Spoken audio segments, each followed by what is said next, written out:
गांव से कुछ ही दूरी पर जीवा का घर था। उसके घर में उसकी पत्नी किरण और बेटा राजू रहा करते थे। तीनों के तीनों दुबले पतले और कुपोषित थे। जीवा जंगल से लकड़ियां और जड़ी बूटियां इकट्ठी करके उन्हें गांव में बेचा करता था। चूल्हे के लिए लकड़ियां ले लो, लकड़ियां ले लो। कितना दाम है इस पेड़ के तने का? मालिक सिर्फ 5 सिक्के।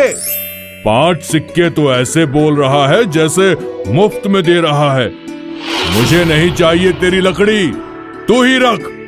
नहीं नहीं मालिक, आप जो देंगे वो मंजूर। ठीक है, फिर ये ले 3 सिक्के। जीवा वो 3 सिक्के ले लेता है और फिर वो गांव के किराने की दुकान पे जाता है। भाई ये चावल कैसा है? 1 किलो के 2 सिक्के। और ये दाल? ये 4 सिक्के प्रति किलो। भाई मुझे 1 किलो चावल और 1 पाव दाल दे दो। ये लो तुम्हारे हुए 3 सिक्के। जीवा अपने दिन भर की कमाई से सिर्फ थोड़ा सा राशन ही खरीद पाता था। वो राशन लेकर घर गया और फिर उसकी पत्नी ने दाल और चावल से खिचड़ी बनाई और यही उनकी रोज की जिंदगी थी। मौसम बदला और अब बरसात शुरू हुई। जीवा फिर भी जंगल गया और वहाँ उसने लकड़ियाँ काटी और एक बार फिर वो बाजार में लकड़ियाँ बेचने लगा। लकड़ियाँ ले लो, चूल्हे के लिए लकड़ियाँ ले लो, लकड़ियाँ। सुबह से शाम तक वो चिल्लाता रहा, लेकिन आज बारिश की वजह से एक भी ग्राहक लकड़ियाँ खरीदने नहीं आया। निराश जीवा वो लकड़ियाँ अपने कंधे पे लाद कर अपने घर की ओर निकल पड़ा। आज मैं अपने परिवार के लिए खाने का इंतजाम तक नहीं कर पाया। हे भगवान, ये कैसी जिंदगी दी है मुझे। निराश जीवा अपने घर पहुंचा और वो अपनी पत्नी और बेटे के सामने रोने लगा। अगले दिन जीवा वापस अपनी लकड़ी बाजार में बेचने गया, लेकिन इस बार भी कोई खरीदार नहीं था। शाम को एक सेठानी आई और उसने जीवा से लकड़ियाँ खरीद ली और जीवा को 5 सिक्के दे दिए। सिक्के देख जीवा बहुत खुश हुआ। वो पैसे लेकर किराने की दुकान में गया और वहाँ उसने 1 किलो चावल और आधा किलो दाल खरीदी और अपने बेटे राजू के लिए एक सेब भी खरीदा। सारा सामान लेकर जीवा लौट ही रहा था कि जंगल में उसे एक बंगला दिखा और इस बंगले से बच्चे के रोने की आवाज आ रही थी। जीवा को चिंता सताने लगी। वो उस बंगले में गया और वहाँ उसने देखा कि एक 4-5 साल का बच्चा रो रहा था। क्या हुआ बेटा, तुम क्यों रो रहे हो?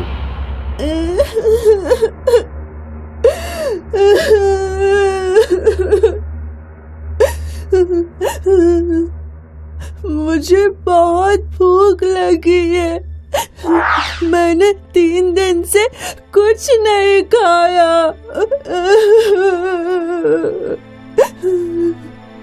जीवा को उस बच्चे पर दया आ गई और उसने वो सेब उस बच्चे को दिया। बच्चे ने हड़बड़ी में वो सेब खाया। क्या आपके पास और कुछ है? है तो, लेकिन इसे पकाना पड़ेगा। जीवा उस बंगले की रसोई में गया और उसने दाल और चावल से खिचड़ी बनाई।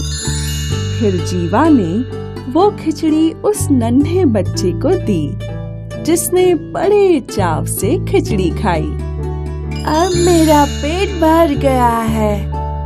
और तभी एक औरत की आत्मा प्रकट हुई। शुक्रिया भैया, आपने मेरे बेटे की भूख मिटाई। मैं इसकी माँ हूँ। इसका मेरे अलावा और कोई नहीं है। 3 दिन पहले मेरी मृत्यु हो गई। तब से ये ऐसा ही भूखा था और मैं इसकी मदद नहीं कर पा रही थी। मतलब अब ये बच्चा अकेला है? हाँ, इसका कोई नहीं है।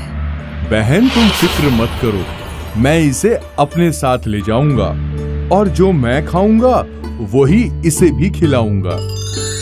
भैया, तुम बहुत नेक हो और इसीलिए मैं चाहती हूँ कि तुम और तुम्हारा परिवार इसी बंगले में रहे और तुम्हें कभी खाने की कमी नहीं होगी, ये मैं देख लूंगी। तुम अभी अपने परिवार को यहाँ ले आओ। जीवा खुशी खुशी घर गया और अपने परिवार को लेकर बंगले में लौटा। वो लोग वहां पहुंचे तो उन्होंने देखा कि रसोई का भंडार खाने पीने के सामान से भरा हुआ है। फिर जीवा की पत्नी ने पकवान बनाए और फिर जीवा का परिवार और वो अनाथ बच्चा सब ने साथ में खाना खाया।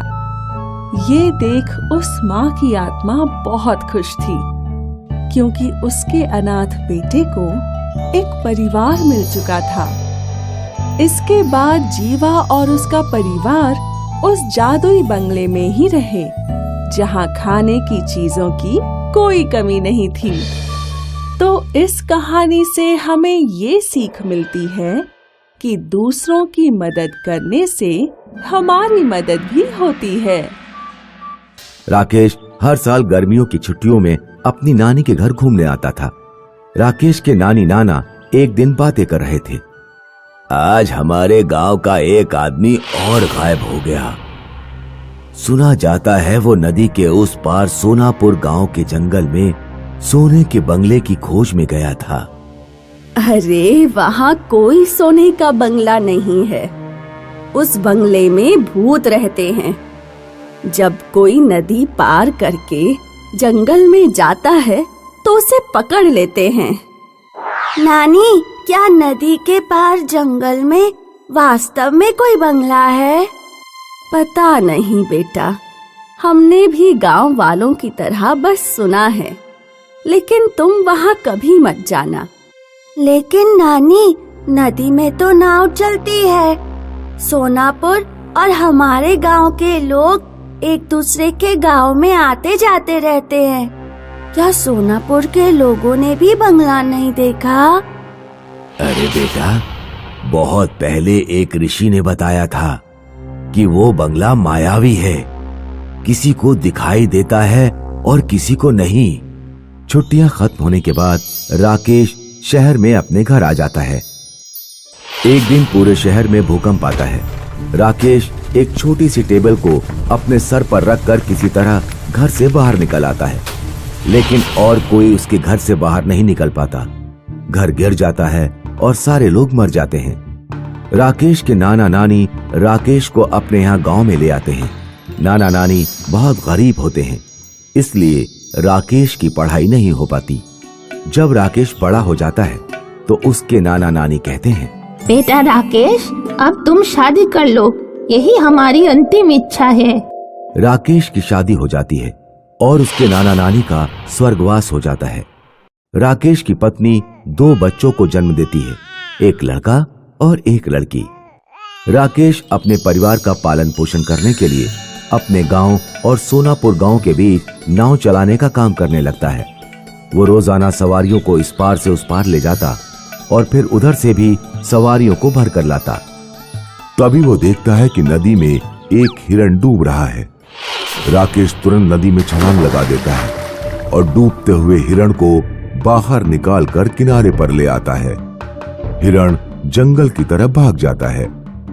राकेश को जंगल में कोई चमकती हुई चीज दिखाई देती है। जब वो आगे जाकर देखता है तो वो हैरान हो जाता है और एक बहुत बड़ा सोने का बंगला उसकी आंखों के सामने होता है। ये वही मायावी सोने का बंगला है जिसकी कहानियां मैं बचपन से सुनते आ रहा हूँ। लेकिन आज कैसे ये मुझे दिखाई दे रहा है? मैं तो यहाँ रोजाना आता हूँ। राकेश बंगले के अंदर जाता है। बंगले में से एक आवाज आती है, तुम्हारा स्वागत है राकेश। मैं सोने का बंगला हूं। अगर तुम इस बंगले में अपने घर की 10 साल पुरानी कोई भी चीज लाकर छुओगे तो वो सोने की हो जाएगी। मैं तो तुम्हें बचपन से ही ढूंढ रहा हूं, लेकिन तुम आज ही क्यों दिखाई दिए? मैं उसी व्यक्ति को दिखाई देता हूं जो किसी की मदद करते हैं। आज तुमने डूबते हुए हिरण को बचाया, इसलिए मैं तुम्हें दिखाई दे रहा हूं। राकेश तुरंत अपने घर जाता है और अपने घर पर लगे अनार के पेड़ से कुछ अनार तोड़कर बंगले में ले आता है। अनार तुरंत सोने के हो जाते हैं। फिर राकेश अपने घर से चारपाई उठाकर बंगले में ले जाता है। चारपाई भी सोने की हो जाती है। अब राकेश जब भी सवारियों को लेकर नदी के उस पार जाता तो अपने घर से कोई ना कोई सामान साथ में ले जाता और उसे सोने में बदलकर वापस घर ले आता। राकेश सोने को लेकर सुनार के पास जाता। सुनार काका, बताइए सोने के रिमोट कितने पैसे के देंगे? पूरे 50,000। इस तरह राकेश ने अच्छे खासे पैसे अपने घर में जमा कर लिए। एक दिन राकेश के मन में लालच आ गया। उसने सोने के बंगले वाली बात अपनी पत्नी को बताई और उससे कहा, देख, हमारे घर पर तो 10 साल पुरानी जितनी भी चीजें थीं, मैं उन सबको सोने में बदल चुका हूँ। अब तू पड़ोसी रेखा के घर पर चली जा। उसके घर में बहुत पुराना एक बड़ा सा बक्सा रखा हुआ है। तू किसी तरह रेखा को उसके घर से बाहर ले जाना और फिर मैं उसके घर जाकर बक्सा चुरा लूंगा। अगर वो बक्सा भी मैंने सोने में बदल लिया तो हम मालामाल हो जाएंगे और गांव में सबसे बड़ा घर बनाएंगे। राकेश की पत्नी अपनी पड़ोसी रेखा के घर जाती है। अरे रेखा, तुम्हें पता है क्या, बाजार में एक साड़ियों की नई दुकान खुली है। सभी लोग वहाँ से साड़ियाँ लेकर आ रही हैं। आज मैं भी जा रही हूँ, तुम भी मेरे साथ चलो। रेखा राकेश की पत्नी के साथ बाजार चली जाती है। राकेश चुपके से रेखा के घर में घुसता है और बक्सा चुराकर अपने घर रख लेता है। अगले दिन राकेश और उसकी पत्नी बक्सा उठाकर नदी के उस पार महल में ले जाते हैं। जैसे ही वो दोनों बक्से को लेकर बंगले में घुसते हैं, बक्सा तो सोने का नहीं बनता, लेकिन राकेश की पत्नी सोने की बन जाती है और बंगला एकदम से गायब हो जाता है। राकेश रोने लगता है। हे भगवान, ये मेरे साथ क्या हो गया? मेरी पत्नी अब कैसे जिंदा होगी? मैं क्या करूं? तभी एक सांप वहां आता है और राकेश से कहता है, मैं 1000 साल से जिंदा हूँ। तुमने लालच किया और अपने पड़ोसी का बक्सा चुरा लिया, इसलिए बंगला गायब हो गया और दंड के रूप में उसने तुम्हारी पत्नी को सोने का बना दिया। मुझे माफ कर दीजिए, मुझसे बहुत बड़ी गलती हो गई। मुझे लालच नहीं करना चाहिए था। मैं वादा करता हूँ अब जिंदगी में कभी लालच नहीं करूंगा और ये बक्सा भी अपनी पड़ोसी को लौटा दूंगा। फिर सांप राकेश की सोने की पत्नी को असली पत्नी बना देता है। दोस्तों, इस कहानी से हमें यह शिक्षा मिलती है कि हमें अपने जीवन में लालच नहीं करना चाहिए। एक बार की बात है, एक परिवार था जो शहर के बहुत ही शोर शराबे वाली जगह पर रहता था। ये परिवार था एक जैकी नाम के इंसान का, जो अपनी बीवी शीला और अपने बेटे केविन और बेटी एना के साथ रहता था। वो खुश थे, पर बस उन्हें एक ही परेशानी थी। तुम कहाँ से आ रहे हो केविन और अन्ना? डैडी, मिसेस रमानी ने मुझे उनके डॉगी को सैर पर ले जाने के लिए बुलाया था। तो उनका काम किया तुमने? हाँ, कर दिया, पर वो मुझसे बहुत सारा काम करवाती हैं। और तुम अन्ना? मैं मिस्टर दुबे के घर पर थी डैडी। मैं उन्हें कहानियाँ पढ़कर सुना रही थी। कितना बोरिंग काम है ये। अच्छा किया, अपने पड़ोसियों की मदद करना तो अच्छी बात है। पर डैडी, वो हमेशा हमें बुला लेते हैं। कभी कभी तो बहुत थकान हो जाती है। शीला, तुम इतनी थकी हुई क्यों लग रही हो? अब तुम्हें क्या बताऊं, मैं बाजार जा रही थी और हमारे 6 पड़ोसियों ने मुझसे कहा कि मैं उनका सामान भी खरीद लाऊं। मैंने सब खरीदा, यहाँ तक लेकर आई और फिर वो सब देने उनके घर तक गई। ओह, ये तो ज्यादा ही हो गया। हाँ, और बहुत थक गई हूँ मैं। हाँ मम्मा, हमारे पड़ोसी हमसे बहुत काम करवाते हैं। मम्मा, कितना अच्छा होता ना अगर हमारे कोई पड़ोसी ही नहीं होते। हाँ, शायद फिर हम चैन से जी पाते। ओह, अब मैं क्या करूं? अगर तुम दुखी हो तो मुझे भी बुरा लग रहा है। अब खुशकिस्मती से उसी वक्त वहां से एक परी गुजर रही थी। जब उसने उस परिवार को बात करते हुए सुना तो उसका ध्यान उस तरफ गया। वो खिड़की पर खड़ी होकर सब कुछ सुनने लगी। ये अच्छे लोग हैं, पर लगता है इन्हें कोई परेशानी है। चलो देखती हूँ, शायद मैं इनकी कुछ मदद कर सकूं। हेलो, मैं एक परी हूँ, मुझसे डरो मत। मैंने तुम्हारी बातें सुनी। तुमने कहा ना कि तुम अपने पड़ोसियों से दूर रहना चाहते हो। हाँ। देखा मैंने, तुम अपने पड़ोसियों से तंग आ चुके हो, तो फिर क्या चाहिए तुम्हें?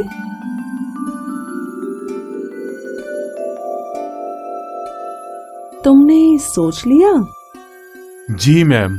तो बताओ, मैं तुम्हारे लिए क्या कर सकती हूँ? हमें एक ऐसा घर चाहिए जो लोगों से बहुत दूर हो। पर ये तो मुमकिन नहीं है मेरे दोस्तों। इस ग्रह पर लोग तो हर जगह हैं। तुम लोगों के बिना नहीं रह सकते। अच्छा, तो फिर? तुम हमारे लिए ऊपर बादलों में घर बना दो। ऊपर बादलों में?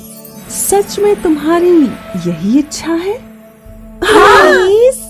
ठीक है, मुझे अपनी सारी जादुई शक्तियां इस्तेमाल करनी होगी, पर ये हो सकता है। ऐसा करना मेरे लिए भी मजेदार काम होगा। मैं कल फिर तुम्हारे घर आऊंगी, तैयार रहना। हाँ हाँ, पक्का। हम अपना सामान तैयार रखेंगे। अरे पागल, तुम्हें कुछ ले जाने की जरूरत नहीं। मैं तुम्हारे लिए जादुई घर बनाऊंगी जो तुम्हारी सारी इच्छाएं पूरी करेगा। साथ ही बादल इतने सारे सामान का बोझ नहीं उठा पाएंगे। हाँ, अच्छा, तो ठीक है। हाँ, हमें भी लोगों से छुटकारा मिल जाएगा। हम खूब मस्ती करेंगे ऊपर बादलों में। अगले दिन पूरा परिवार बहुत उत्सुक था और तैयार भी। उन्होंने अपने पड़ोसियों से कहा कि वो छुट्टियां मनाने जा रहे हैं, और तभी परी आ गई। घबराओ मत, मैं हूँ। तुम तैयार हो? हाँ। बस देखते जाओ। अंदर आ जाओ, ये तुम्हें तुम्हारे बादल वाले घर तक ले जाएगा।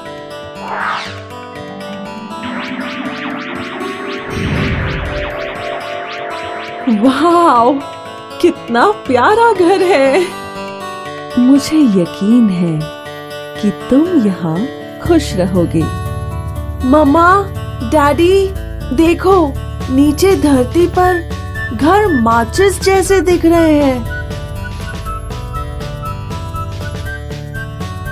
ये सब कितना अच्छा लग रहा है। मुझे बैठना है। ये सब अब तुम्हारा है। जाओ घर के अंदर और तुम्हें अंदर सब मिलेगा। जो भी तुम्हें चाहिए। अगर तुम्हें कुछ भी चाहिए तो 2 बार ताली बजाना और वो चीज सामने आ जाएगी।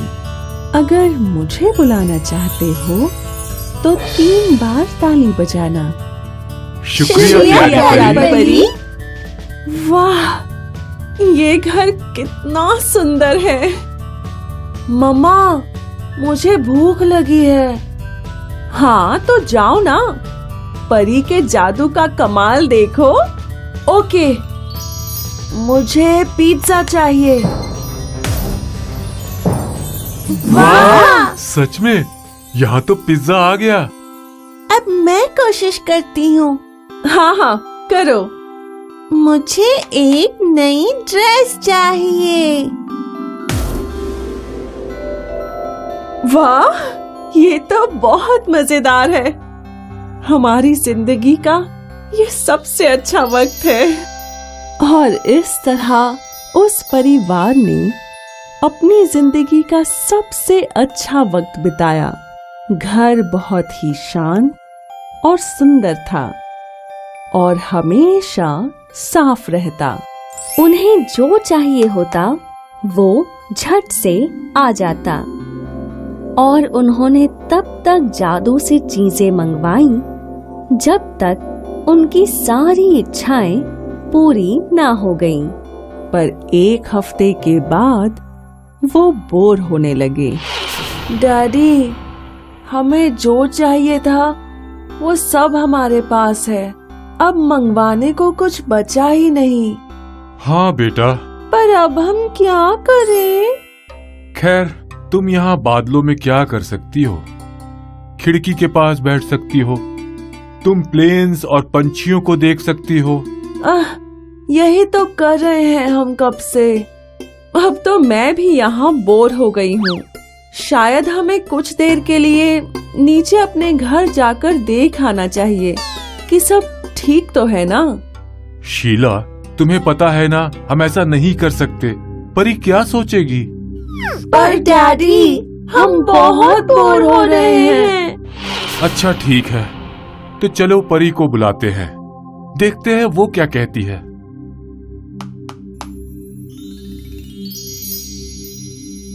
कैसे हो तुम सभी मेरे प्यारे दोस्तों?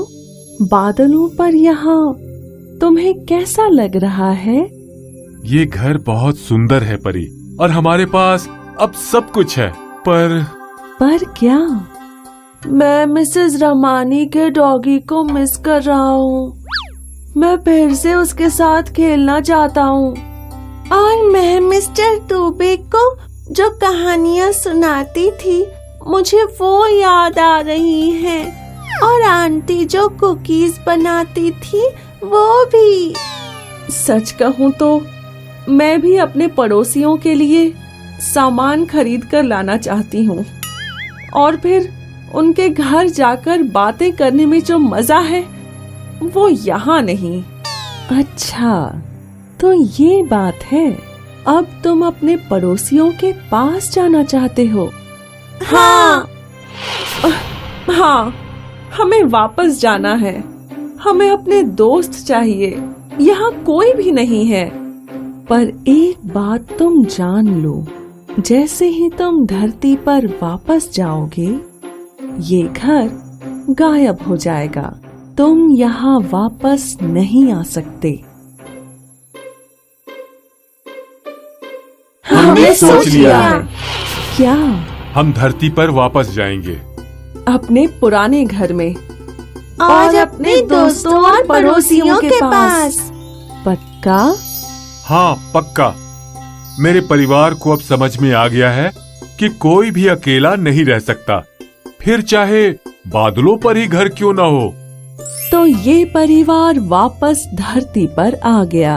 उनके पास बादल वाले घर की बहुत सी अच्छी यादें थीं, पर वो उन्हें याद नहीं आता था क्योंकि अब वो एक बार फिर से अपने दोस्तों के बीच थे और अब उन्हें पता चल गया था कि खुश रहने के लिए पड़ोसियों का होना कितना जरूरी है।